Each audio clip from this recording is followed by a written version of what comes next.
কৃষ্ণ কৃষ্ণ শুধু শ্রী কৃষ্ণ। প্রতিটি ছেলে মেয়েকে বলবো, যদি মা বাবাকে সম্মান না দেয় পৃথিবীতে বড় হতে পারে না। যে মা বাবাকে সম্মান দিয়েছে সে পৃথিবীতে বড় হয়েছে, আর মা বাবাকে যে অবহেলা করেছে তার দালানের পর দালান হয়েছে, যত তালা হয়েছে তত জ্বালা হয়েছে, সুখ হয় না। অনেকে ভাবছে মা বাবাকে এক পাশে ফেলে দিয়ে আমি আনন্দে থাকবো। তৈরি থাকো, তোমার ছেলেটা বড় হয়েছে, তোমাকেও দূর দূর করে তালা দেবে। এত সোজা নয়। ঘুঁটে হাসে আর গোবর, ঘুঁটে পড়ে আর গোবর হাসে। একদিন এই দিন তোমারও, জোরে বলুন, আছে। এত সোজা নয়। ধর্মকে নিয়ে রাখবেন, কাজ হবে। বিবেককে জিজ্ঞেস করবেন।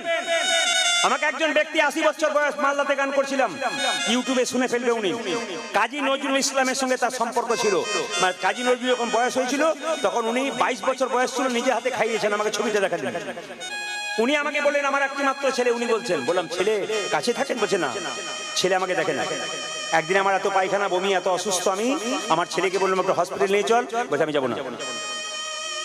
আবার তাকে জিজ্ঞেস করলাম, বলো আমার স্ত্রী একদিন পড়ে গেল, কোমরটা ভেঙে গেল, তোর মাকে একটু দিয়ে আয় হসপিটালে, আমি যেতে পারছি না। বাবা বয়স্ক মানুষ, তোমার জিনিস তুমি বুঝে নাও। এরকম কথা দেখুন, তোমার জিনিস তুমি বুঝে নাও, আমি বুঝবো না। আমি ওনাকে জিজ্ঞেস করলাম, আপনার যখন কম বয়স ছিল তখন আপনি মা বাবাকে সেবা করেছিলেন? উনি অনেকক্ষণ ধরে মাথাটা নিচু করে বললেন একটা কথা, ওই ভুলটাই তো আমি ভোগ করছি। উনি শুধু একটা ইশারা দিয়ে গেলেন যে ওই ভুলটা আমি বারবার বলে দেবো সবার কাছে। কীর্তন যদি সমাজ পরিবর্তন হয়, সমাজের চৈতন্য জাগানো হয়, সমাজের মানুষকে চেতনা জাগানো হয়, তবে জেনে রাখুন, আগে কীর্তন শুনবার আগে ভদ্র হন। আগে ভদ্র হও, তবে ভক্ত হবে। আর ভদ্র নও, তুমি ভক্ত কিসের? আগে ভদ্র হতে হবে, ভালোবাসতে হবে মানুষকে। কাক কোকিলকে জিজ্ঞেস করছে, কোকিল তুইও দেখতে কালো, আমিও দেখতে কালো। আমি যখন লোকের ঘরের দড়ি, মানে বাড়িতে বা গাছের ওপরে যখন ডাকি, লোকে লাঠি নিয়ে তেড়ে যায়। আর তুই যখন ডাকিস তখন লোকে দাঁড়িয়ে দাঁড়িয়ে তোর ডাক শুনি। তোকে ভালোবাসে, আমায় ভালোবাসে না কেন? কোকিল বলছে, বুঝতে পারছিস না, তোর কণ্ঠটাই তো ভালো নয় রে, তোকে লোকে ভালোবাসে না। কোকিল বলে, আমার কণ্ঠ ভালো তাই লোকে শোনে। মায়েরা, যে গাছে ফল ধরে সেই গাছের ডালটা নিচের দিকে যায় না উঁচুর দিকে যায়? উঁচুর দিকে। জোরে বলুন, একটু জোরে শুনতে যায়। কোন দিকে? একজন উঁচু দিকে বলছে। সোনার কলসি যতই দামি হোক, একজনের কাছে মাথা নিচু করতে হয়। কার কাছে? জোরে বলুন। বাহ বাহ, একজন বলেছে কিন্তু। যতই দামি হোক সোনার কলসি, একজনের কাছে মাথা নিচু করতে হয়। কার কাছে? একটি গ্লাসের কাছে। আপনি কয়েকশো কোটি টাকার মালিক হতে পারেন, যদি আপনি বৈষ্ণবের চরণে মাথা নিচু না করেন, আপনার জীবনে নিতাই গৌর হরি বল। শুনে নিন, যার বাড়ির দরজাতে বৈষ্ণব যায়, যার বাড়িতে খোল করতাল যায়, জানবেন তার মতো ভাগ্য পৃথিবীতে আর কারো নাই। আপনাদের দক্ষিণ চব্বিশ পরগনার কথা বলবো না, নদিয়া মুর্শিদাবাদ জেলাতে যদি যান, উত্তর চব্বিশ পরগনাতে কীর্তন হওয়ার পর কমিটিকে বাড়ি বাড়ি গিয়ে বলে, আমার বাড়িতে একটা দল রাখবেন। বলে কেন? আমার বাড়িতে যেন শ্রীখোল প্রবেশ করে, যেন করতাল প্রবেশ করে, যেন বৈষ্ণব প্রবেশ করে। তার মানে কি? এটা বিরাট ভাগ্যের ব্যাপার, যার বাড়িতে প্রবেশ করে। যদি কেউ অবহেলা করে, তার মতো ভাগ্য খারাপ আর পৃথিবীতে কারো নাই। শুনে নিন মায়েরা, এইদিকে যেদিন মুকুন্দ সরকার গেলেন মহাপ্রভুর কাছে, মহাপ্রভু মনে মনে ভাবলেন, মুকুন্দ দুজন মিলে আমার আশীর্বাদ পাবার জন্য এসেছে, চলো ওদের আশীর্বাদ দেব। একটা কথা বলে যাই, মন্দিরে একই কথা বারবার প্রতিদিন বলুন, দেখবেন আপনাদের মনের বাসনা ভগবান পূর্ণ করবে। ভক্ত যদি কাই মনে কোনো বাঞ্ছা করে, ভগবানের সাধ্য নাই, সেই বাঞ্ছা নাহি পুরে। ওই জন্য বারবার বলবো, মন্দিরে যখন প্রণাম করবেন কোনো কিছু চাইবেন না। কেন? যে চাই সে অল্প পায়, আর যে চাই না এত পায় ভাবতেই পারে না। আপনার ছেলে যদি মায়ের কাছে বারবার ঘুরঘুর করে, মা তো বুঝতেই পারে ছেলে কি চাইছে, আবার বলার কি দরকার? আপনার ছেলের চাকরি হচ্ছে না, মেয়ের বিয়ে হচ্ছে না, ভগবানের মন্দিরে গিয়ে বলবেন কেন? আরে তিনি তো জানেন অন্তর্যামী আপনার কি আছে না আছে, আপনি আবার জানাবেন কি করে? আপনি ভক্তি সম্পদ দিন, উনি আপনাকে কৃপা সম্পদ দেবেন। তো মুকুন্দ সরকার, নরহরি সরকার দু ভাই মিলে যখন দাঁড়িয়ে আছে, তখন মহাপ্রভু কি করলেন? সুরধ্বনি তীর দিয়ে কীর্তন করতে করতে চলে যাচ্ছেন। দু ভাইকে দেখা দেবার জন্য। মহাপ্রভু শ্রীবাস অঙ্গন থেকে বেরিয়ে ভক্তদের নিয়ে কীর্তন করছে, আর মুকুন্দা নরহরি বারবার দর্শন করছে। কেউ যদি কারো আশীর্বাদ পেতে চায় তাকে শান্ত থাকতে হয়। বড় ভাই আর ছোট ভাই দাঁড়িয়ে আছে। মহাপ্রভু বলল, শ্রীবাস ওদের মধ্যে যে ছোট ভাই তাকে বলে দাও সে আমার কৃপা সারা জীবন পাবে, আমার সঙ্গে সঙ্গে থাকবে। আর যে বড় ভাই তাকে বলে দাও সে আমার 100 জন্ম কৃপা পাবে না। ও মায়েরা, দু বোন মিলে কীর্তন শুনলেন, একজন কৃপা পেলেন, একজন পেলেন না। যে পেলেন তার তো আনন্দ হবে, যে পেল না তার কত কষ্ট হবে। দু ভাই মিলে কীর্তন শুনতে এসছে, এক ভাই পেয়েছে এক ভাই পায় নাই। যে ভাই পেল তার আনন্দ হলো, যে ভাই পেল না তার কত কষ্ট হলো। শ্রীবাস এসে বলছে, তোমাদের মধ্যে ছোট ভাই কে? আমি। কি নাম তোমার? আমার নাম নরহরি সরকার। আচ্ছা, তোমাকে প্রভু বলেছে তুমি প্রভুর সঙ্গে সারা জীবন কীর্তন করবে, হরিনাম করবে, থাকবে প্রভুর সঙ্গে। বড় ভাই বলছে, আমার জন্য কি বলেছে? বড় ভাই বলছে, তোমার জন্য বললো তুমি 100 জন্ম কৃপা পাবে না, 100 জন্ম সঙ্গ পাবে না। অমনি বড় ভাই নাচতে শুরু করেছে, জয় গৌর জয় গৌর। আপনাকে যদি বলে আপনি কৃপা পাবেন না, তখন যদি নেচে ওঠেন তাহলে আপনাকে পাগল বলবে না? আপনাকে যদি বলে আপনি ভগবানের কৃপা পাবেন না, তখন আপনি নেচে ওঠেন তাহলে পাগল বলবে না? বড় ভাইকে যেই না বলেছে তুমি 100 বছর কৃপা পাবে না, বড় ভাই জয় গৌর বলে নেচে উঠেছে। শ্রীবাস বলল, তোমাকে প্রভু বললো 100 জন্ম কৃপা পাবে না, আর তুমি গৌর বলে নাচছো। শ্রীবাস বলছে, তাহলে আমি কি করতাম জানো? যদি আমাকে প্রভু বলতে 100 জন্ম কৃপা পাবে না, আমি বিষ খেয়ে মরে যেতাম। এ কথা শুনে মুকুন্দ বলছে, শোনো শোনো শ্রীবাস, প্রভু যদি বলতো কোন জন্মে সঙ্গ পাবো না, তাহলে না হয় আমি বিষ খেয়ে আত্মহত্যা করে দিতাম। প্রভু বলেছে 100 জন্ম সঙ্গ পাবো না, 100 জন্ম না হয় গৌর গৌরী বলি কেঁদে বেড়াবো। যখনই 100 জন্ম পেরিয়ে যাবে, 101 জন্মে প্রভুর ধরে 100 জন্ম গৌর বলে কাঁদবে, তারপর তো গৌর কৃপা করবে। 3 ঘন্টার কীর্তন শুনতে এসে 6 বার উঠতে হয়, 6 বার বসতে হয়। 3 ঘন্টার কীর্তন শুনতে এসে কত দিকে কতবার তাকাতে হয়। তাহলে যার ধৈর্য নাই সে কখনো গোবিন্দ পায়? ছেলে মেয়েরা যখন পড়তে বসে তখন মায়েরা বাবারা জোর করে বলেন না, তোর ধৈর্য কম, আরে ধৈর্য ধরে পড়, তুই পাস করবি, ফার্স্ট হবি। মায়েরা বলেন না?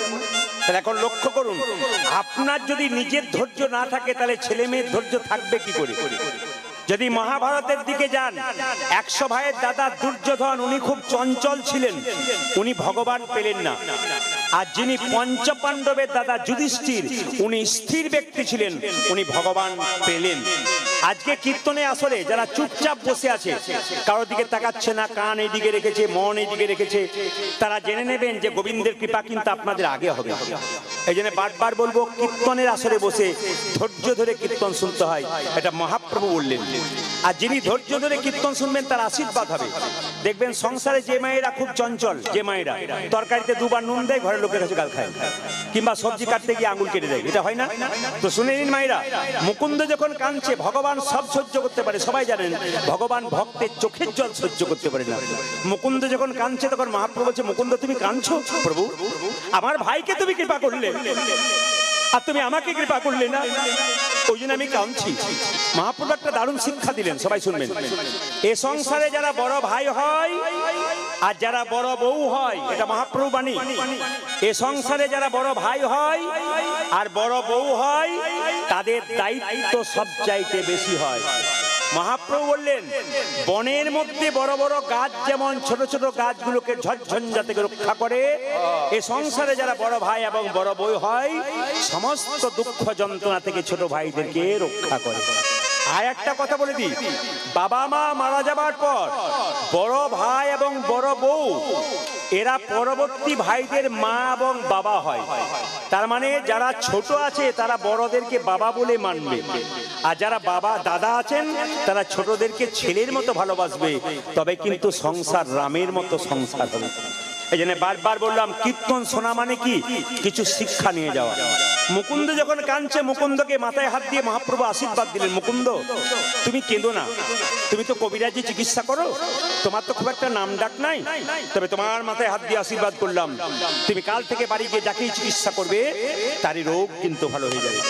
আজকে যারা কীর্তন শুনলেন, যাদের যা যা অভাব আছে, কেউ রান্না বান্না ভালো করতে পারেন না, মন হতে পারে, যে কর্ম ভালো করতে পারেন না, মন হতে পারে, যার কর্ম কম আছে, মহাপ্রভু বললেন যদি আমার কোনো কথা, আমার কথা যদি কেউ শুনতে পারে, অজান্তে আশীর্বাদ তার মাথাতে আমার পড়ে যায়, সে বুঝতেই পারে না কখন আমার কৃপা পেয়ে যায়। মায়েরা, ব্যাংকে টাকা জমা দিলে যেমন সুদ পাওয়া যায়, এই হরিনামের ব্যাংকে আপনি বসেছেন, একদিন আপনার ছেলের বিপদ হবে, আপনি মন্দিরে গিয়ে খুব কাঁদবেন, প্রভু আমার ছেলেকে বাঁচাও। বলুন তো, ভগবান তখন প্রশ্ন করবে তুমি আমাকে কি দিয়েছো তোমাকে বাঁচাবো? তোমাকে তো কিছু দিতে হবে।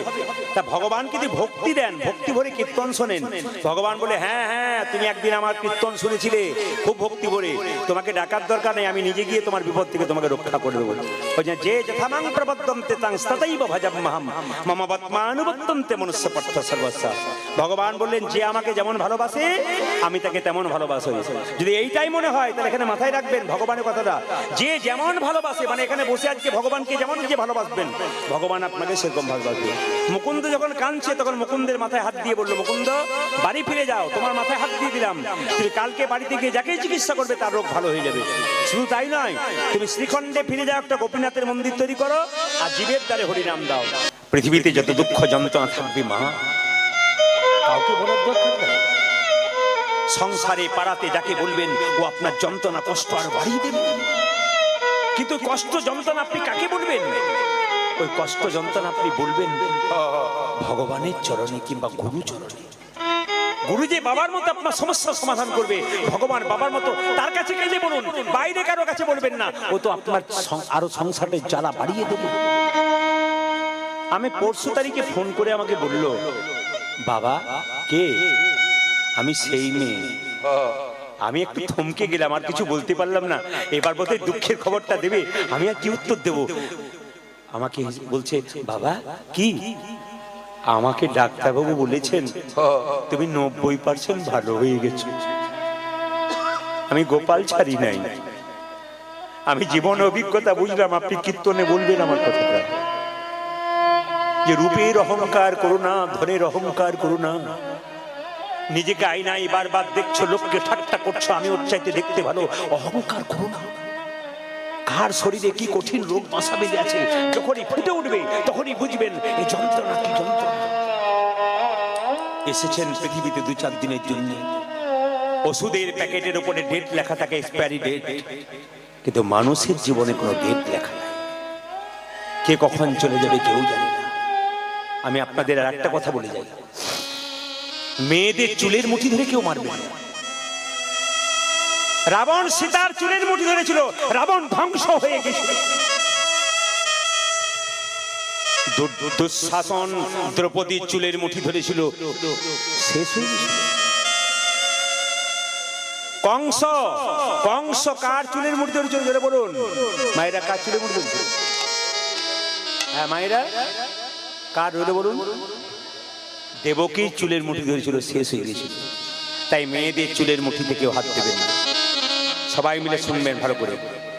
যেদিন অম্বুবাচীর দিনে ফিরে এলো, ভালো করে শুনবেন যারা। অম্বুবাচী মানে কি? কিবা বার কিবা তিথি 7 তারিখে অম্বুবাচী। প্রতি বছরের 7 তারিখ থেকে 11 তারিখ পর্যন্ত অম্বুবাচী হয়। আমি যে জায়গায় ছিলাম সরে গিয়েছিলাম, আমি বলি আমার বোনেরা যারা আছেন, মায়েরা আছেন, মন দিয়ে শুনবেন। মায়েরা যেমন মাসে 4 দিন ধরে রজস্বলা হন, অসুস্থ হন, অসুচ হন, ইংরেজিতে যাকে পিরিয়ড বলা হয়, সেই সময় যেমন মায়েরা মন্দিরে যেতে পারবেন না, কীর্তন শুনতে পারবেন কিন্তু দূরে বসবেন। আপনি হরিনাম গুরুনাম জপ করতে পারবেন কিন্তু মন্দিরে বসে নয়, মন্দির থেকে বাইরে। আপনি রজস্বল অবস্থায় আছেন, আপনি ওই সময় একবারে মন্দিরের ভেতরে খবরদার বসবেন না। আপনি কোথায় বসবেন? আপনি সোজা মন্দির থেকে দূরে বাড়ির ভেতরে এক কোণে বসে জপ করবেন। ওই সময় কিন্তু আপনার নিয়ম আছে। এখনকার মানে না বলে কিন্তু শাস্ত্র বিধান দিচ্ছে যে মেয়েরা 4 দিন যে অসুচ অবস্থায় থাকে, ওই সময় রান্না পর্যন্ত করতে নাই। একবারে অন্নপূর্ণার মন্দিরে রান্নাঘরে ঢুকতে নাই। কিন্তু কি করবেন, ছোট পরিবার, এখন বাধ্য হয়ে করতে হয়। আগেকার যুগে অনেক বড় পরিবার ছিল, 4-5টা যা ছিল কেউ করে নিত, কেউ অসুস্থ থাকলে। এখন করতে হয়। তবে সব মায়েদেরকে বোনেদেরকে বলবো, যদি অসুচ অবস্থায় আপনারা থাকেন তাহলে ওই অবস্থাতে মা অন্নপূর্ণাকে প্রণাম করে আপনারা রান্না করবেন। মা, তুমিও তো নারী, আমিও তো নারী, বুঝতেই পারছো আমার অবস্থা, ছোট সংসার, কি করব, ছেলে মেয়ে না খেয়ে মরবে, আমাকে একটু রান্না করতে হবে, তুমি নিজ গুণে আমাকে, এগুলো বলে করতে হয়। সংসারের মঙ্গল এমনি আসে না, শাস্ত্র পড়ুন, শাস্ত্র পড়ে জানুন, দেখুন জীবনটা আপনার পরিবর্তন হয়ে যাবে। এই জীবন গরু ছাগলের মতো জীবন নয়, এই জীবন মানুষের জীবন, বাঘের বাচ্চার মতো জীবন, আনন্দের জীবন। আপনি এত আনন্দ পাবেন যদি আধ্যাত্মিক চেতনার মধ্যে থাকেন, আপনি ভাবতেই পারবেন না আপনি কোথায় ছিলেন। পৃথিবীর এক বছরের মধ্যে একবার কিন্তু রজস্বলা হয়, 7 তারিখ থেকে 11 তারিখ পর্যন্ত আষাঢ় মাসে, ওইটার নাম অম্বুবাচী। ওই সময় পৃথিবী মাও আপনাদের মতো রজস্বলা হয়। ওই 7 তারিখ থেকে 11 তারিখ পর্যন্ত মাটি খনন করতে নাই আষাঢ় মাসে, কোনো গাছ লাগাতে নেই, কোনো ঘর করতে নেই, কোনো মাটির উনান তৈরি করতে নেই। এগুলো জানুন, এগুলো মানুন, এগুলো মানছেন না বলেই তো এত অনাচার, এত দুঃখ, এত যন্ত্রণা। আমরা সব দুঃখ যন্ত্রণা থেকে মুক্তি পেতে পারি যদি তত্ত্বের মাধ্যমে কীর্তন শুনতে পারি, আমাদের জীবন পরিবর্তন হবে। আমি জেলায় জেলায়, রাজ্যে রাজ্যে, দেশের বাইরে অগণিত মানুষের সামনে কীর্তন করি, মানুষ শুধু ছুটে আসে কিছু শিখে তারপর বাড়ি যাব। আপনারা শুনে নেবেন মায়েরা, 7 তারিখ থেকে 11 তারিখ পর্যন্ত কোনো মাটি খনন নয়, কোনো গাছ লাগানো নয়, কোনো কিচ্ছু করবেন না। যেমন চাষিবাসী যারা আছে তারা মাটি, কেন ওই 7 তারিখ থেকে 11 তারিখ পর্যন্ত দেখবেন বর্ষা হয়, প্রায় সময় বর্ষা হয়। আর বর্ষা মানে কি, নতুন ধরনের ফসল হবে বলে মায়েরা যেমন রজস্বলা হন, পরবর্তী সন্তান সৃষ্টি করবে বলে পৃথিবী সেরকম রজবতী হয়। কেন, শস্য শ্যামলা সুজলা সুফলাই পরিণত হবে বলে। মায়েরা সবাই জানেন যে দক্ষ রাজা যজ্ঞ করেছিল, সতীর স্বামী শিবকে নিমন্ত্রণ করে নাই, সতী দক্ষ যজ্ঞের মধ্যে কি করেছিল মায়েরা, ঝাঁপে দিয়েছিল। এইদিকে বাবা শিব সতীকে কাঁধে করে নিয়ে প্রলয় সৃষ্টি করে দেবে, পাগলের মতো ছুটছে। ভগবান বিষ্ণু সুদর্শন চক্র দিয়ে, সবাই তাকান, সুদর্শন চক্র দিয়ে সতীর দেহটাকে 51টা ভাগে ভাগ করলো। আর ওই 51টা ভাগ কিন্তু 51 পীঠ হয়ে গেল। আমাদের বীরভূমে একটা দামি জায়গা আছে, আপনারা সবাই জানেন তারাপীঠ। আমার বাড়ি থেকে সামনে ওই তারাপীঠে মায়ের তারা পড়েছিল। আর একটা জায়গার কথা বলবো, আসাম যদি কোনোদিন যান, ওখানে নীল পাহাড় বলে একটা জায়গা আছে, ওখানে কামাখ্যা মায়ের মন্দির আছে, ওখানে মায়ের যোনি পতিত হয়েছিল। ওই জায়গাতে মায়েরা 7 তারিখ থেকে 11 তারিখ পর্যন্ত ওই কামাখ্যাতে মায়ের মন্দিরে কোনো পুজো পাঠ হয় না, দরজা বন্ধ থাকে। ওই দেখে দেখবেন আমাদের গ্রামে গ্রামে সব মন্দিরগুলো বন্ধ করে দেয়। আমি আপনাদের করজোরে নিবেদন করব, 7 তারিখ থেকে 11 তারিখ পর্যন্ত যে অম্বুবাচী হবে, ওই দিন দেবতার সেবা আপনারা বাদ দেবেন না। দেবতার সেবা করবেন, ভগবানের সেবা করবেন। ওখানে বন্ধ হয়েছে বলে আপনারা করবেন তা নয়। একজন মা যদি রজবতী হয়, সে কি খাবে না? তার খাবার মতো খাবার আছে। সেই সময় ভগবানকে, দেবতাকে গরম খাবার দিতে নেই, উনানে তৈরি করা রান্না দিতে নেই। ওই 4 দিন 7 তারিখ থেকে 11 তারিখ পর্যন্ত দেবতাকে, ভগবানকে আপনার সেবা দেবেন। কি দেবেন? উনানে তৈরি করা গরম জিনিস দেবেন না। কি দেবেন মায়েরা? আপনারা দেবেন দুধ দেবেন, দই দেবেন, আম দেবেন, ঠান্ডা জাতীয় জিনিস দেবেন। দেখবেন ভগবানের কৃপা আপনার নিতাই গৌর হরি বল বলে হবে। মায়েরা, মুকুন্দ সরকার কীর্তন গান গাইছে, আর সেই সময় বাংলার নবাব হুসেন শাহ ফকির সেজে এসছে তাকে চিকিৎসা করানোর জন্য। মায়েরা, আমার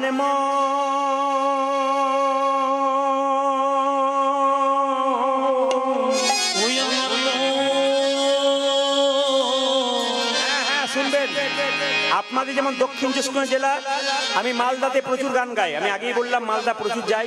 মালদাতে একজন মুসলমান নবাব ছিলেন, তার নাম হুসেন শাহ। তার পেটের যন্ত্রণা হয়েছিল, পেটে কোনো মতে যন্ত্রণা ভালো হচ্ছে না। একজন বলল, নবাব তোমার পেটের যন্ত্রণা ভালো হবে, একটা উপায় আছে, তুমি যদি মুকুন্দ সরকারের বাড়ি যেতে পারো। তবে সে গরিবের চিকিৎসা করে, বড় লোকের করে না। এত বড় বাংলার নবাব ফকির সেজে এলো চিকিৎসা করবার জন্য, নাম হলো হুসেন ফকির।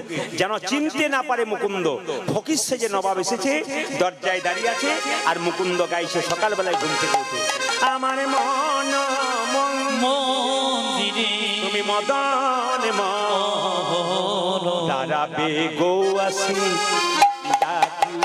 ওই আমার মন মন্দিরে মদন মোহন দাঁড়াবে গো আসি ডাকি, আমার মন মন্দিরে আসি ডাকি যা। ওই আমার মন মন্দিরে মদন মোহন দাঁড়াবে গোয়াতে কাঁপিয়া। কান্দিয়া কান্দিয়া তব নাম লইয়া, আমি কাঁদিয়া কাঁদিয়া তব নাম লইয়া, কান্দিয়া কান্দিয়া তব নাম লইয়া। হে প্রাণ নানা উলুধ্বনি, সবাই উলুধ্বনি, ভক্তি করে ভক্তি করে, বাহ বাহ, বাহ।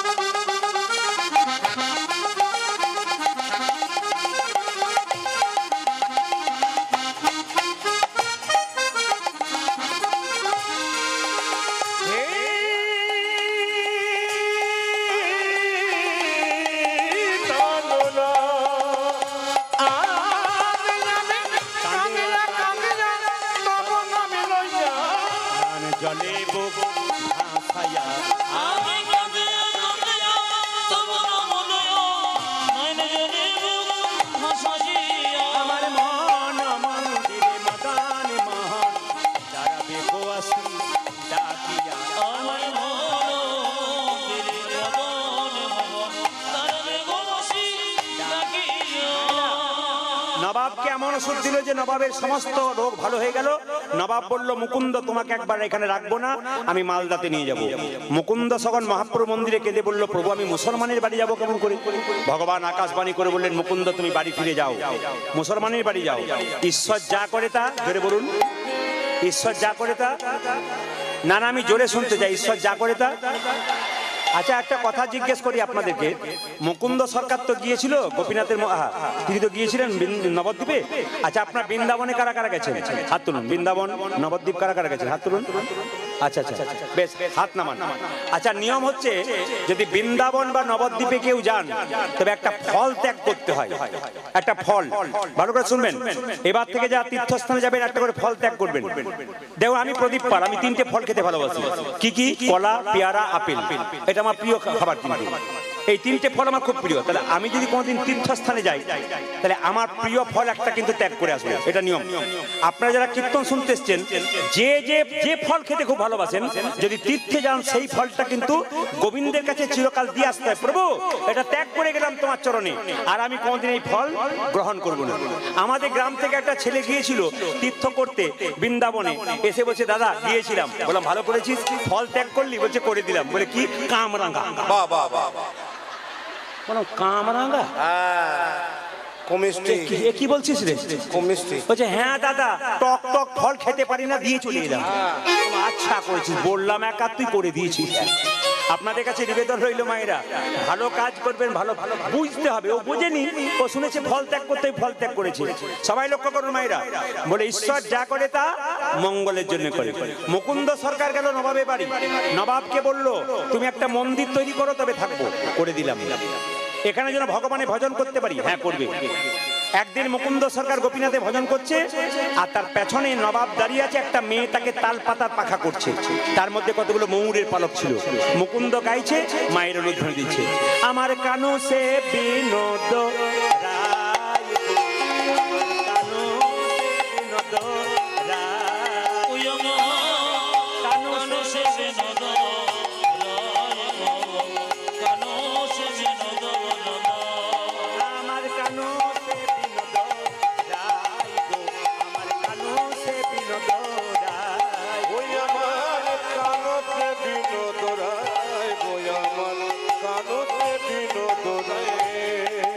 বিনোদ চুরাই, বিনোদ বরিহার, বিনোদ চুরা, বিনোদ পরিহার। বিনোদ চুরাই,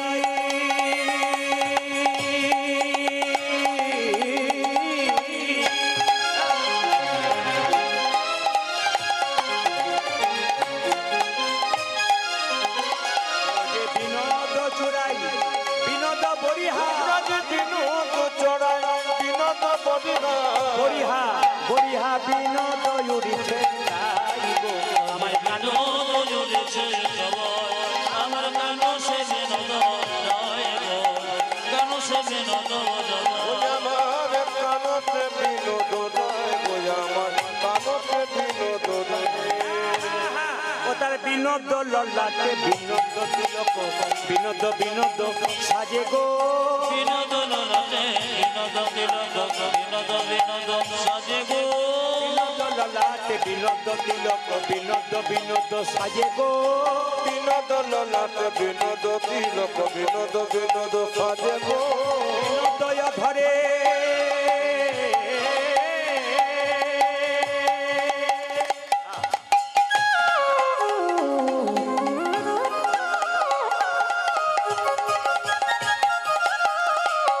আজ বিনোদ ধরে বিনোদ মুরলী দয়া ধরে বিনোদ মুরলী আমার বিনোদ ধরে বিনোদ মুরলী বিনোদ বিনোদ বাজে গো যে বিনোদ বিনোদ বাজে আমার কানো সে বিনোদ নাই গো কানো সে বিনোদ যাব ওই আমার কানতে বিনোদ